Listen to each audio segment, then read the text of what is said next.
मैंने आपको पिछले वीडियो में कुंवर नारायण जी कविता के बहाने और भाषा की बात वो मैंने आपको बताया है। अब उसके प्रश्न उत्तर, पाठ्य पुस्तक के प्रश्न उत्तर सुनिए आप।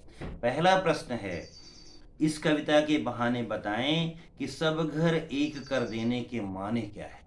इस कविता के बहाने बताएं कि सब घर एक कर देने के माने क्या है। इसका उत्तर है, इस कविता के अनुसार इस पंक्ति का अर्थ समाज में एक रूपता लाना है, समरूपता लाना है। जिस तरह से बच्चे खेलते समय किसी भी घर में जाकर के ऊंच नीच जाति पाति का भेदभाव भूल जाते हैं और सारे घर को एक कर देते हैं, हर जगह खेलते रहते हैं, उस तरह से कविता होती है। कविता भी बिना किसी भेदभाव के, बिना किसी वर्ग विशेष के, बिना किसी जाति पाति के और धनी या निर्धन इत्यादि को अलग करती हुई, एक रूपता स्थापित करती हुई, वो कविता सबके द्वारा सहजता से प्रस्तुत की जा सकती है, पढ़ी जा सकती है, उसको प्रयोग में ला सकती है।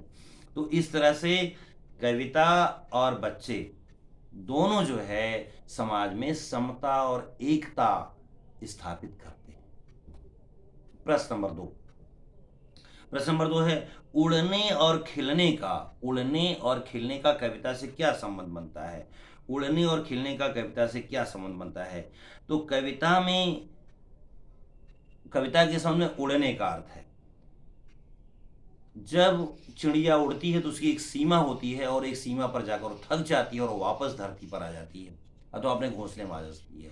परंतु जब कवि अपनी शब्दों की कल्पना से एक कविता की रचना करता है तो कविता जब उड़ने के लिए तैयार होती है तो वो सीमाहीन होती है।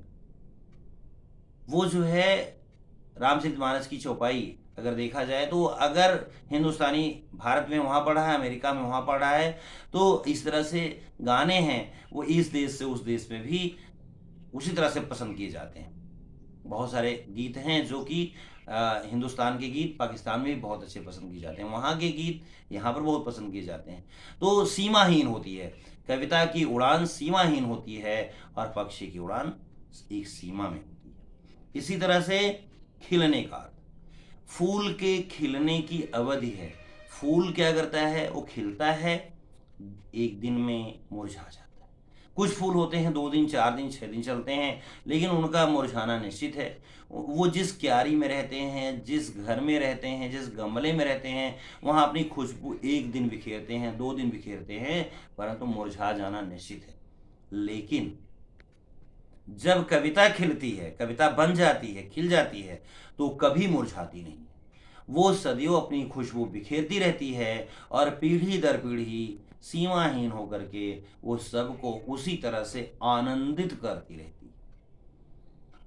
जैसे रामचरितमानस की चौपाई है, 500 वर्षों पहले जब तुलसीदास जी ने रचित किया था तब भी हमारे पूर्वज उसी तरह से पसंद करते थे और आज की पीढ़ी भी उसी तरह से पसंद कर रही है और आगे भी पसंद करती रहेगी। धन्यवाद।